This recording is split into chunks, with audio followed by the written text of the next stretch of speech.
Assalamualaikum warahmatullahi wabarakatuh. Bismillahirrahmanirrahim. Alhamdulillahilladzi ja'alana minan nasihin wa afhamana min ulumil ulama'i rasyihin. Wassalatu wassalamu ala man nasaha dinuhu adyanal kafarati wat talihin wa ala alihi wa ashabihi alladzina kanu bitamassuki syariatihi sholihin. Amma ba'du. Puji syukur kehadirat Allah Subhanahu wa taala yang telah memberikan kenikmatan kepada kita yang kita tidak mampu menghitungnya. Nikmat iman, nikmat sehat, nikmat kita diberi kesempatan untuk bertatap muka, mencari ilmu, mentelaah dengan harapan mendapatkan ridho Allah Subhanahu wa taala. Tatap muka kita dalam keadaan sehat walafiat dan digerakkan hati kita oleh Allah Subhanahu wa taala untuk senantiasa bersemangat dalam mencari ilmu. Untuk itu syukran bilisan, alhamdulillahirabbil alamin. Salawat beserta salam semoga tetap tercurahkan kepada junjungan kita Nabi Agung Muhammad sallallahu alaihi wasallam, sosok suri tauladan yang merupakan idola dan figur panutan umat manusia. Beliau Muhammad sallallahu alaihi wasallam satu-satunya nabi dan rasul yang secara legalitas mempunyai hak memberikan syafa'atul uzma atau syafa'atul kubra kelak fi yaumidin. Semoga kita semua mendapatkan syafaatnya di hari kiamat nanti. Amin, amin, Allahumma amin. Ayyuhal hadirun, ayyuhal mustami'un, as'adakumullah. Pada kesempatan ini, muwajahah kita kali ini, tatap muka kita berorientasi pada kajian mentelaah, memahami pernyataan-pernyataan Imam Al-Ghazali Hujjatul Islam melalui kitab Bidayatul Hidayah.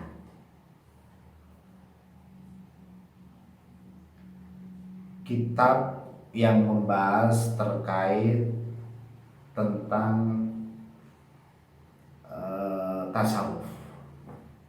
Sebelum kita memahami terkait dengan isi kitab ini, kiranya perlu sedikit kita melihat siapa profil daripada pengarang kitab Bidayatul Hidayah, yaitu Hujjatul Islam Imam Al-Ghazali, di mana mempunyai nama lengkap Abu Hamid Muhammad bin Muhammad Al-Ghazali.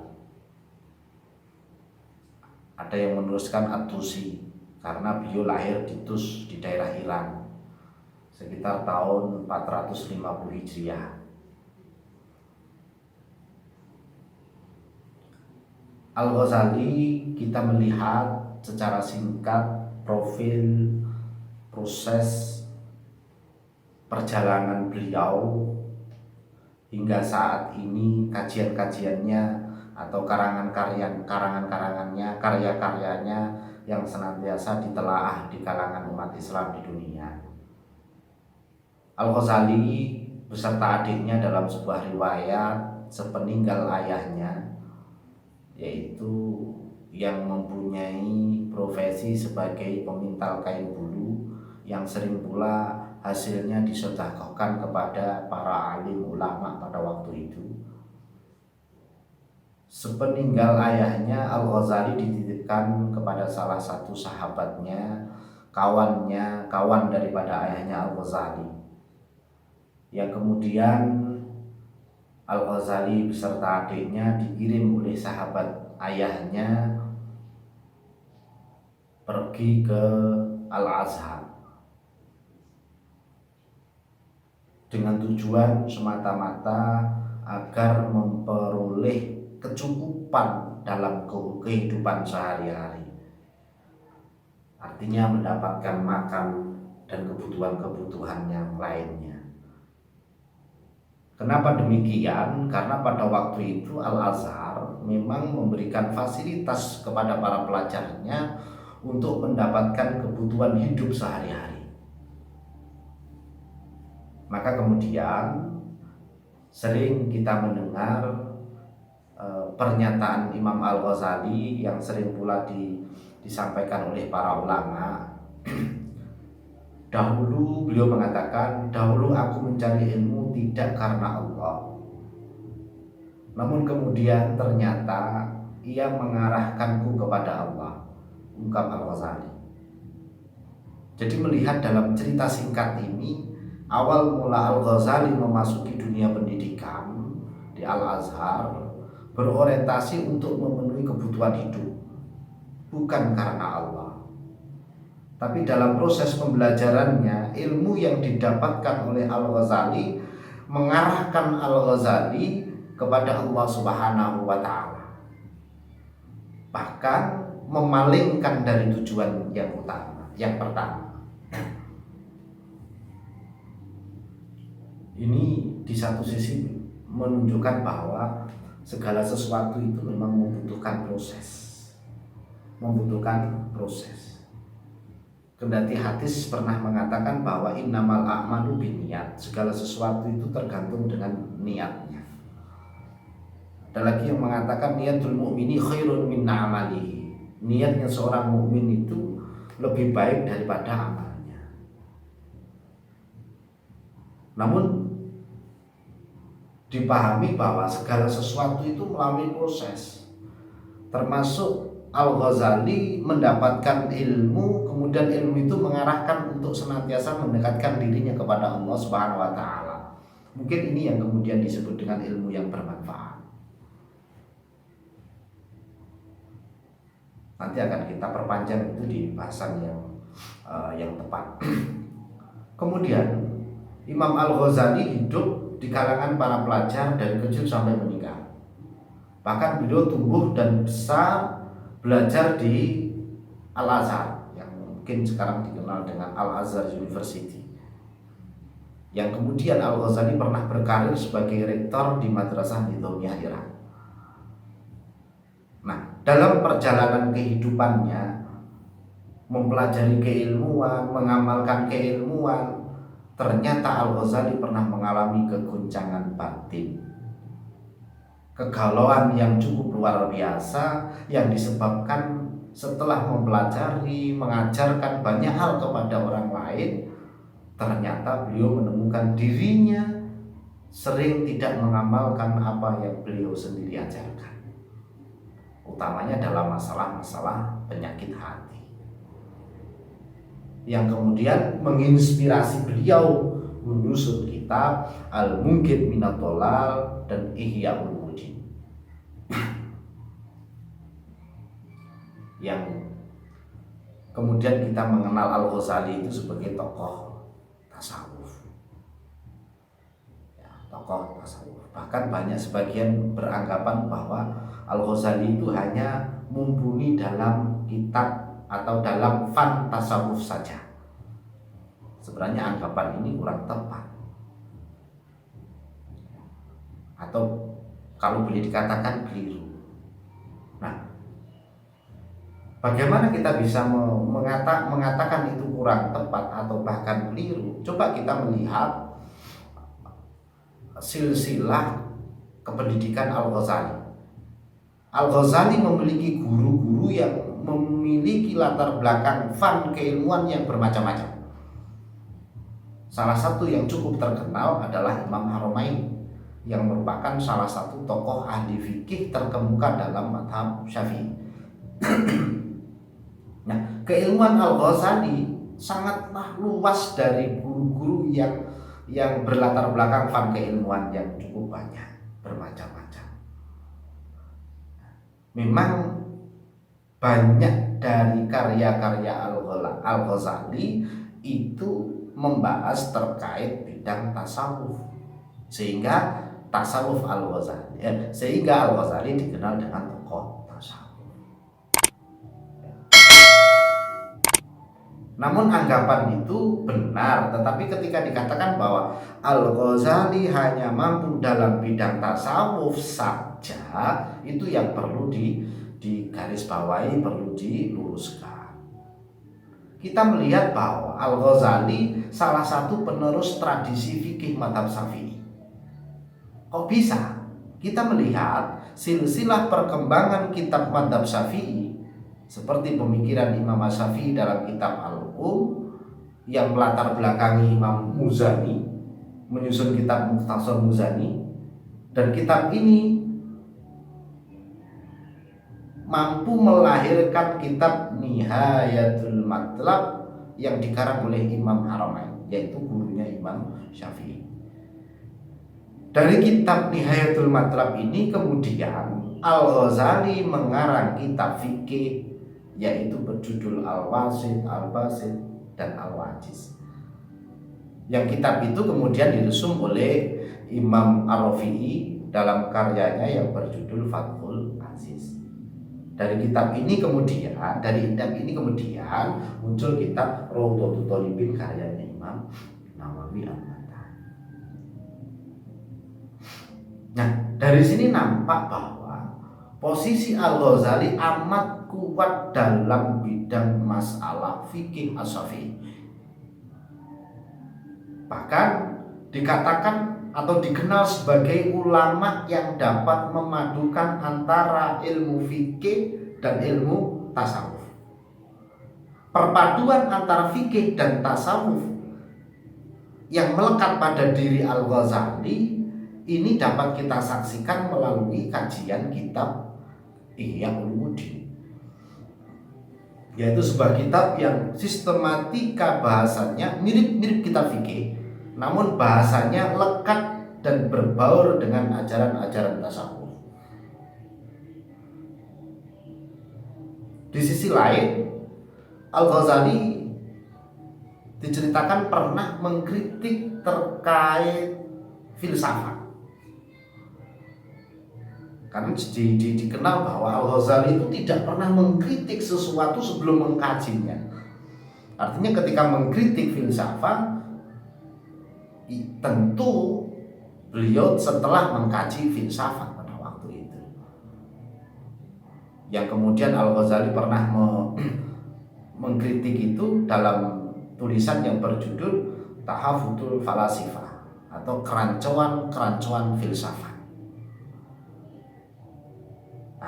Posisi-posisi itu menunjukkan bahwa keluasan ilmu Imam Al-Ghazali dalam berbagai bidang, termasuk ilmu kalam, ilmu fikih, lebih-lebih ilmu tasawuf yang dikenal kita. Karena Al-Ghazali dalam ranah tasawuf merupakan panduan atau rujukan. Faham Al-Ghazali menjadi rujukan golongan Ahlus Sunnah wal Jamaah di bidang tasawuf. Selain Al-Junaid Al-Baghdadi. Dengan begitu, ketika Al-Ghazali dikatakan ahli tasawuf saja ya kurang tepat. Al-Ghazali mampu juga memberikan warna di dalam masalah fikih.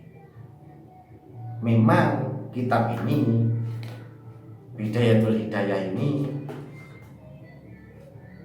kitab yang masuk dalam kategori kitab tasawuf. Nah, kitab ini yang membahas tentang tasawuf ini, kitab yang cukup sering dikaji di lingkungan pesantren, baik itu pesantren salaf maupun pesantren terpadu, bahkan pesantren modern pun mengkaji tasawufnya Al-Ghazali melalui kitab Bidayatul Hidayah sebelum secara mendalam mempelajari tasawufnya melalui kitab Ihya Ulumuddin. Kemudian kalau kita membaca kitab ini memang kita tidak secara pasti mendapatkan informasi kapan kitab ini dikarang dan kapan selesai pengarangannya. Kita belum mendapatkan informasi itu. Kemudian mengenai penulisnya, kalau kita melihat penulisnya Al-Ghazali. Namun ketika kita melihat atau membaca di dalam mukadimahnya, qala Syekh Imam Al-Alim Al-Alamah Hujatul Islam wa Barakatul Anam ila akhirih, ini menunjukkan bahwa ada kemungkinan kitab ini tidak ditulis langsung oleh Imam Al-Ghazali sendiri, melainkan ditulis oleh para muridnya, murid-murid beliau, berdasar pada apa yang didiktekan oleh Imam Al-Ghazali. Dan hal seperti ini sering terjadi di kalangan ulama-ulama salafus sholih. Kalau tidak salah seperti halnya kitab Al-Um karyanya Imam Asy-Syafi'i juga seperti itu, didiktekan kemudian ditulis para muridnya. Namun tetap kitab ini disandarkan kepada Al-Ghazali. Walaupun dengan menggunakan qala Syekh Al-Imam Al-Alim Al-Alamah ila akhirih. Kemudian kalau kita melihat baca satu bab ke bab yang lain, menunjukkan bahwa sistematika kitab Bidayatul Hidayah ini paling tidak bisa masuk dalam 3 kategori. Yang pertama, pembahasan terkait perilaku taat kepada Allah Subhanahu wa taala, kemudian bahasan terkait tentang menjauhi maksiat, dan yang ketiga, bahasan terkait adab atau etika bergaul bersama Allah Subhanahu wa taala maupun sesama makhluk Allah Subhanahu wa taala. Secara singkat saya katakan bahwa bagian pertama Imam Al-Ghazali membahas terbatas pada kehidupan sehari-hari manusia, yang menunjukkan ketaatan kepada Allah Subhanahu wa taala mulai dari bangun tidur sampai tidur kembali. Termasuk hal etika di kamar mandi, berwudu, mandi, tayamum, pulang pergi ke masjid dan lain sebagainya. Kemudian di bagian kedua Imam Al-Ghazali menerangkan tentang berbagai maksiat dengan bertumbuh pada 7 anggota tubuh manusia, seperti mata, telinga, lidah dan sebagainya. Keterangan ini ditutup oleh beberapa keterangan yang cukup panjang, yang termasuk di dalamnya membahas tentang maksiat hati. Kemudian yang ketiga, Al-Ghazali menerangkan tentang etika bergaul kepada Allah Subhanahu wa taala, termasuk kepada sesama manusia, kepada guru, kepada murid, antar teman, kepada orang tua dan lain sebagainya, termasuk dengan hanya kepada orang yang sekedar kenal saja. Kemudian kitab Bidayatul Hidayah ini, kalau kita melihat syarah, paling tidak yang paling sering kita dengar ada 2 syarah dari kitab Bidayatul Hidayah ini. Salah satu yang termasuk di dalam kitab yang saya pegang ini yaitu Syarah Maraqil Al-Ubudiyah karya Muhammad Nawawi Al-Jawi Al-Bantini. Yang ini sering dikaji di pesantren-pesantren. Ada lagi Syarah Bidayatul Hidayah yang dikarang oleh Abdul Qadir bin Muhammad Al-Farihi, yaitu kitab Syarah Al-Kifayah. Nah, nanti karena kita berpedoman pada kitab yang dikaji atau yang disarai atau sarahnya Imam Nawawi, ya kita nanti banyak keterangan dalam pembahasan di dalamnya, membahas tentang syarah Bidayatul Hidayah, yaitu Maraqi Al-Ubudiyah-nya Imam Nawawi Al-Bantani. Saya kira itu sekilas terkait mukadimah kitab pengarang. Untuk itu, untuk mempersingkat waktu, kita mulai, kita bacakan, kita berusaha memahami secara bersama-sama isi daripada kitab bidayatul hidayah ini. Bismillahirrahmanirrahim. Ila hadratin Nabi Mustafa habibina syafi'ina wa qurrati a'yunina Muhammad sallallahu alaihi wasallam.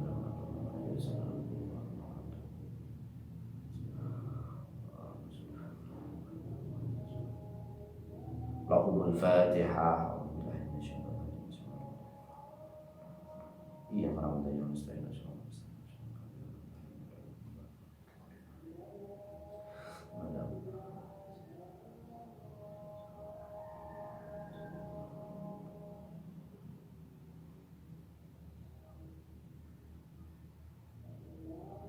Lahumul Fatihah.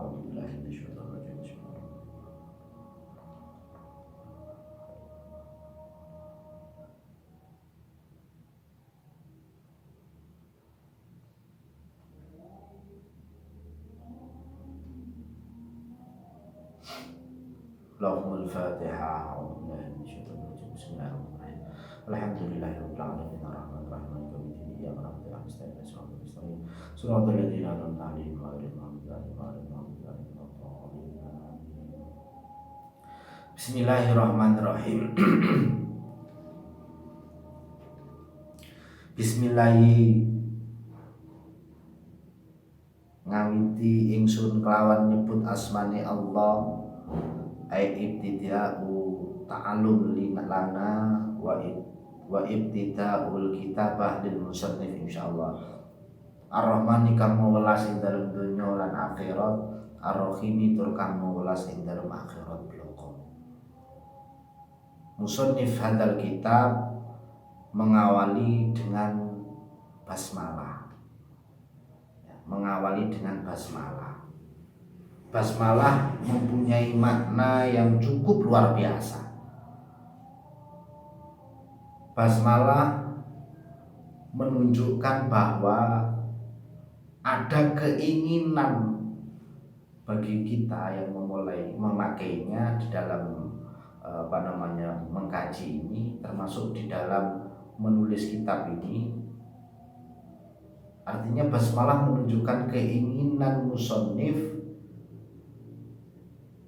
harapan kepada pertolongan Allah Subhanahu wa taala, atau mendapat kebaikan dengan menyebut nama Allah yang disertai penyebutan Maha Pengasih lagi Maha Penyayang, Ar-Rahman Ar-Rahim.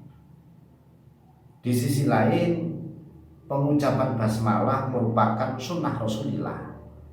Ada sebuah hadis mengatakan, kullu amrin dibalin la yubda'u fihi bismillahirrahmanirrahim fahuwa abtar. Ayat bermakna qalilul barakah.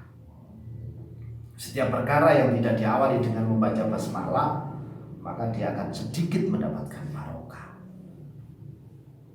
Dengan berdasar hadis itu, maka pembacaan basmalah di setiap mengawali suatu perbuatan merupakan sunnah Rasulullah. Yang ketiga, bacaan basmalah atau dengan bacaan basmalah menunjukkan sifat tawakal daripada pemakainya. Artinya tanpa mengurangi semangat untuk menjalankan sesuatu, sifat tawakal tersebut dapat menjaga jiwa para pemakainya dari kegalauan, stres, dan semacamnya saat nanti mengalami kegagalan dalam menjalankan suatu pekerjaan. Ketika memahami makna basmalah saat mengucapkannya, juga menuntut kepada pengucapnya untuk menghindari sifat-sifat sombong, sifat tercela, dan sifat-sifat lain yang dilarang oleh Allah Subhanahu wa taala. Sehingga bacaan basmalah itu akan membawa pemakainya kepada ranah tawakal, senantiasa meminta pertolongan kepada Allah Subhanahu wa taala. Bismillahirrahmanirrahim. Qala dawuh sapa as-syekhu atau disebut dengan guru, al-imamu kang dadi imam, al-alim kang alim duweni ilmu, al-alamatu kang banget alimi, sifat mubalaghah, hujjatul Islam kang dadi hujahe Islam, wa barakatul anami lan barokai makhluk, barokai manungsa. Abu Hamidin rupane Abu Hamid, Muhammad rupane Muhammad bin Muhammad Al-Ghazali kang bangsa Ghazali, At-Tusi kang bangsa negara Dus. Qaddasa muga-muga nyucikaken sapa Allah ruhahu ing ruhe Al-Ghazali, wa nawwara lan muga-muga madangaken sapa Allah dori hahu ing pesareane Al-Ghazali. Amin. Ay istajib doana, mugi-mugi Allah nyembadani panyuwun kula lan panjenengan sedaya. Amin.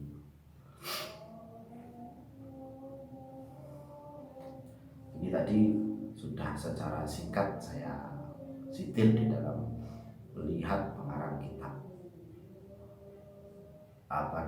pengarang kitab Bidayatul Hidayah ini.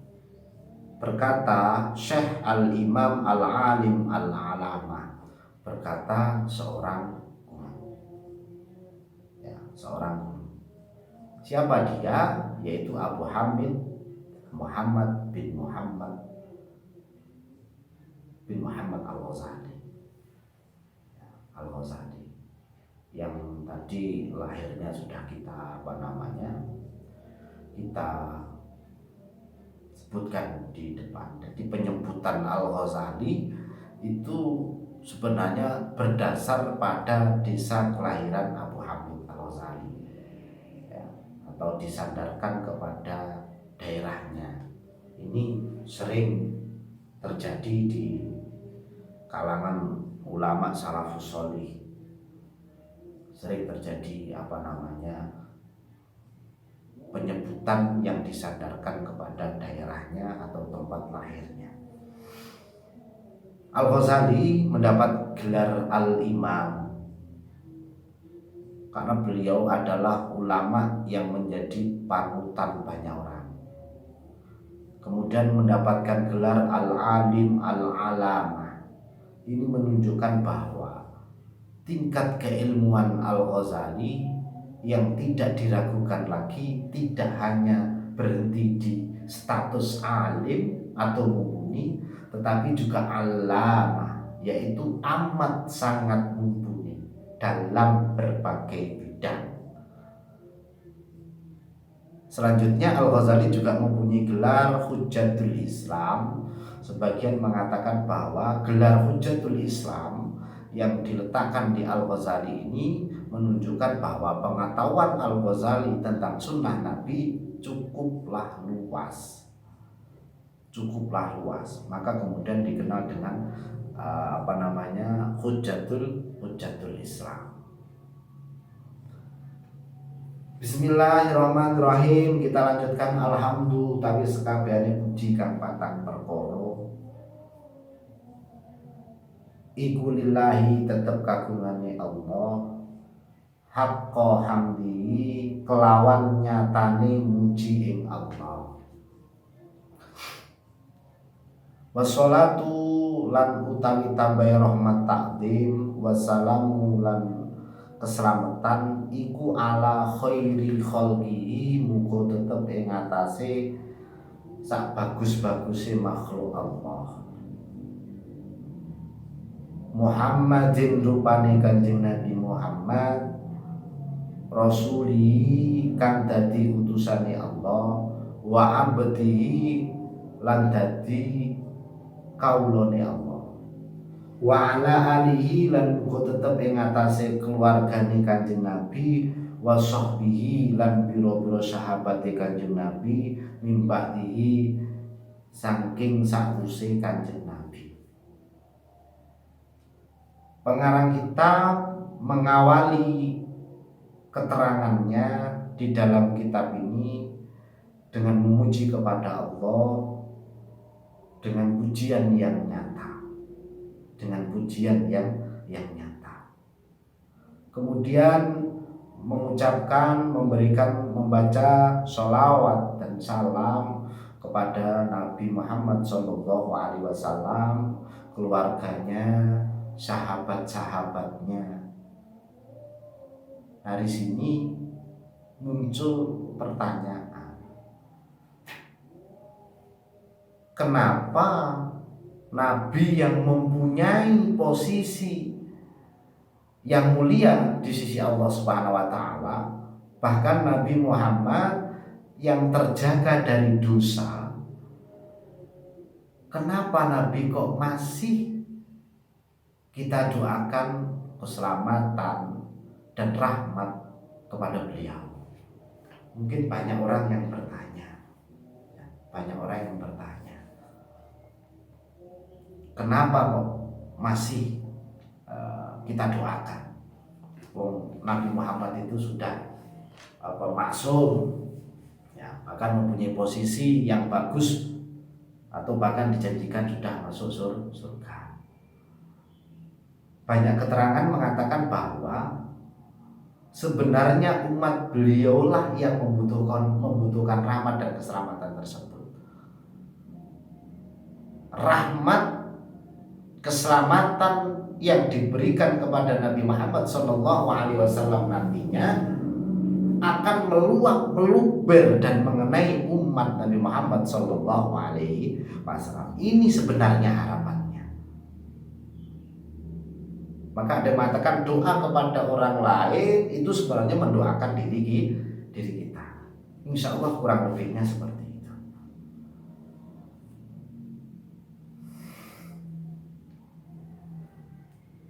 Amma ba'du, anapun sause maca basmalah, hamdalah, sholawat lan salam, fa'lam perwa sapa sira ayyuhal harisu, wong kang lobo. Lobo itu semangat, atau boleh dikatakan mujtahid dalam arti bahasa Indonesia, bersungguh-sungguh, tenaga, keinginan yang kuat, atau bukan mujtahid ahli fikih, karena mempunyai persyaratan yang luar biasa. Paling tidak ada 8 persyaratan menjadi seorang mujtahid fil usul atau fil fikih. Al-muqbilu kang madhep ala iktibasil ilmi ing atase ngalap ilmu, ai istifadati, tegese mengambil faedah. Al-mudiru kang lairaken utawa mertelaken min nafsihi saking awak dhewene haris. Min nafsihi saking awak dhewene haris.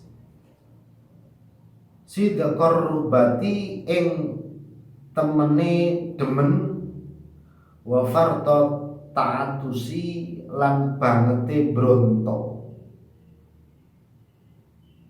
Ayat siddatul istiaq, dalam syarahnya ayat siddatul istiaq,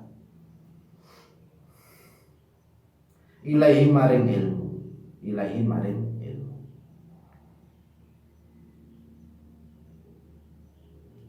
Inna kateman setune sira iku ing kunta lamun ana sapa sira, ana iku takesidu nejo sapa sira bitola bil ilmi kelawan nyupre ilmu, al munafasata ing edian utawa persaingan, wal mubahata lan pameran, wat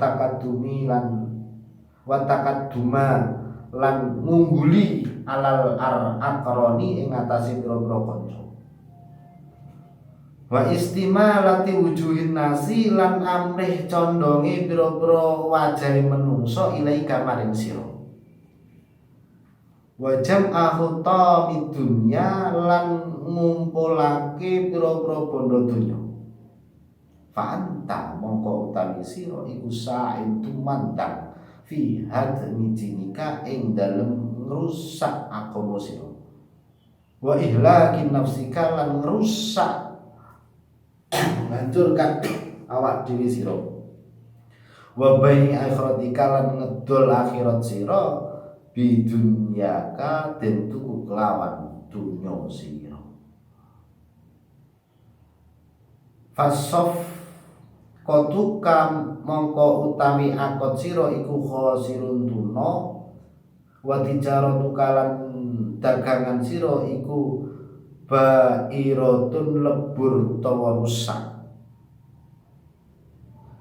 Wa muallimu kalan utawi guru sira iku muinun nulungi laka maring sira ala isyanika ing atase durhaka sira utawa maksiat sira, wasarikun lan dadi kanca laka maring sira fi husranika ing dalem sira. Wa utawi muallim iku isayfin kaya wong kang adol pedang, min qati itorikin, min bimakna lam, min qati itorikin maring wong kang begal dalan, begal dalan. Kama kala kaya dawuh, kaya oleh dawuh sapa Kanjeng Nabi sallallahu alaihi wasallam, man utawi sapane wong iku aana nulungi sapa man ala maksiate ning atase masalah maksiat walau bisarti kalimatin lan senajan kelawan setengah kalimat, kana mongko ana sapa man ana iku sarikan dadi sekuton lau keduwe wong fiha ing dalem maksiat.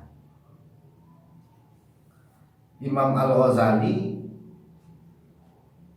mengawali bahasan tentang kitab Bidayatul Hidayah ini, beliau mencatat terkait masalah niat belajar. Niat belajar artinya memberikan peringatan kepada pembelajar. Ayyuhal haris, ketahuilah wahai orang-orang yang mempunyai tekad yang kuat, al-mujtahid. Al-mujtahid, al-muqbil ala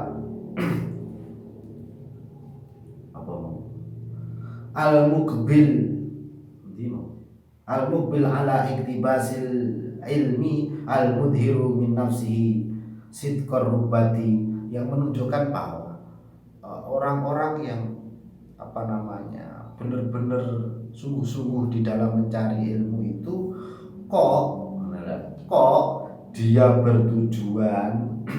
bertujuan untuk mendapatkan ilmu itu dengan menghasilkan kesombongan atau bertujuan untuk bersaing, pameran, mengungguli teman-temannya, bahkan agar orang lain istimala diujuinas, agar orang lain itu condong kepada kita, misalkan condong kepada kita, atau bahkan jam'a khutami dunia, bertujuan untuk mengumpulkan harta benda. Fa anta sa'in fi hadmi dinika, maka sesungguhnya engkau itu menuju atau berjalan untuk menghancurkan agamamu, merusak dirimu, bahkan menjual agamamu,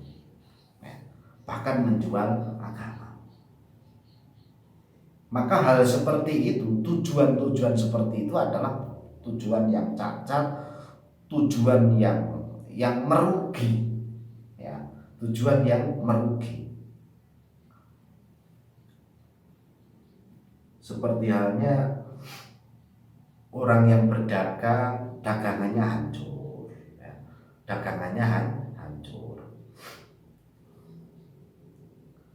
Bahkan di sini dikatakan para gurumu itu termasuk orang-orang yang menolongmu dalam kemaksiatanmu, bahkan menjadi sekuton bagimu untuk mencapai kerugian fi khusranika. Bahkan guru yang seperti itu diibaratkan seperti orang yang menjual pedang kepada pembegal. Maka tak heran ketika dalam proses pembelajaran guru senantiasa mengingatkan kita akan tujuan thalabul ilmi. Ya, bisa jadi agar guru-guru itu tidak terjerumus kepada bersekutu kepada orang-orang yang melaksanakan kemaksiatan. Nah, Rasulullah pernah mengatakan di sini, man a'ana ala maksiatin walau bisarti kalimatin kana sarikan lau fiha. Siapa saja yang menolong kepada kemaksiatan walau dengan setengah kalimat. Setengah kalimat itu pokoknya memaafkan, mau satu kata atau berapa, kana sarikan lau fiha, berarti orang yang seperti itu menjadi sekutunya dalam melaksanakan kemaksiatan. Dalam melaksanakan kemaksiatan, berarti dia telah membantu, ya, telah membantu.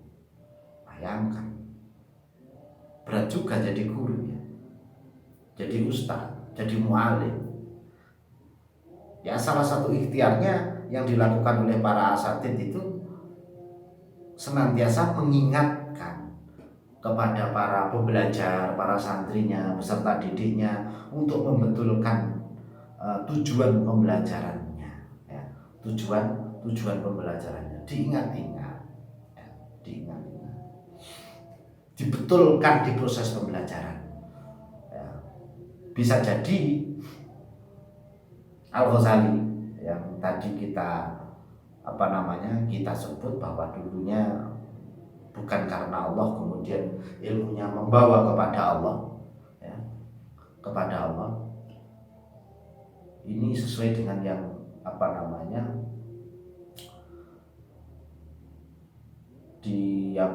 disebutkan oleh Imam As-Subki dalam At-Tabaqat Asy-Syafi'iyah, itu pernah mengatakan perkataan Al-Ghazali, dahulu aku mencari ilmu untuk selain Allah, artinya hanya untuk mendapatkan tunjangan sebagai kebutuhan kehidupan sehari-hari.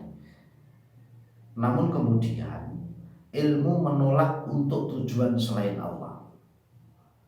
Jadi dahulu aku mencari ilmu untuk selain Allah, kemudian ilmu menolak untuk tujuan selain Allah.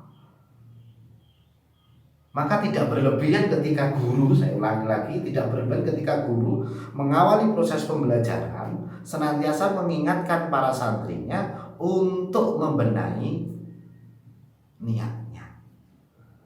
Ya, bisa jadi dulu ketika proses Al-Ghazali datang untuk kebutuhan hidupnya, ben iso mangan, kebutuhan sehari-hari tercukupi, baru kemudian di dalamnya diingatkan oleh para guru-gurunya di dalam di lembaga itu untuk memperbaiki niat, atau memang ilmu yang diterima Al-Ghazali itu senantiasa mengarahkan dirinya kepada Allah dan menolak selain Allah.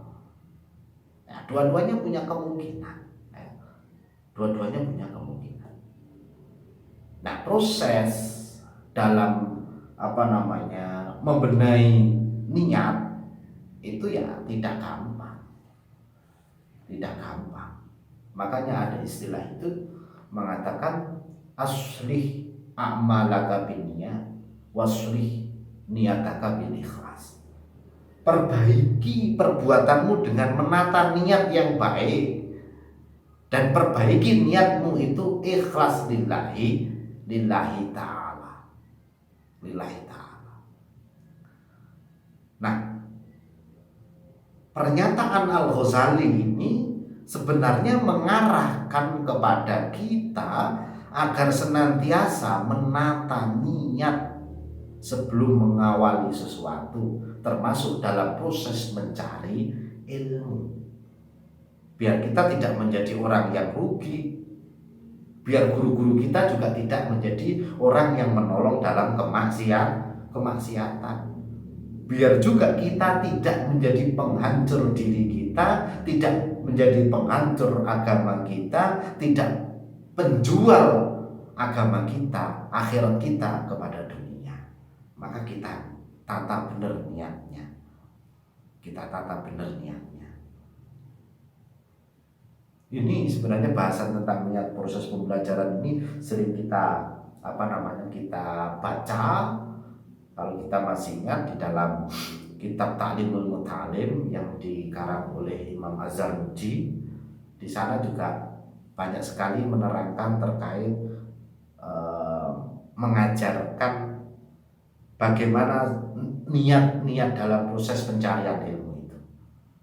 Ya. Salah satunya mungkin sebagian saja dalam kitab Ta'limul Muta'alim itu antara lain seperti mencari ridho Allah Subhanahu wa taala, kemudian berharap kehidupan lebih baik di akhirat nanti, menghilangkan kebodohan, kemudian syiar agama Islam atau ihya'uddin, menghidupkan agama Islam, dan tujuan-tujuan lain yang mengarah kebaikan. Itu dalam kitab Ta'limul Muta'alim kita diajarkan seperti itu. Niat kita dalam proses pembelajaran, mencari ridho Allah, menghilangkan kebodohan, kemudian menghidupkan agama atau syiar agama Islam.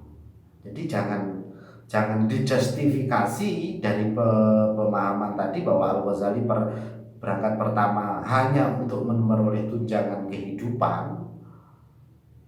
Namun kita harus memahami bahwa dalam prosesnya ternyata ilmu telah mengarahkan Al-Ghazali untuk senantiasa mendekatkan diri kepada Allah. Dan ilmu yang didapat oleh Al-Ghazali menolak Al-Ghazali untuk keluar dari jalan Allah Subhanahu wa taala.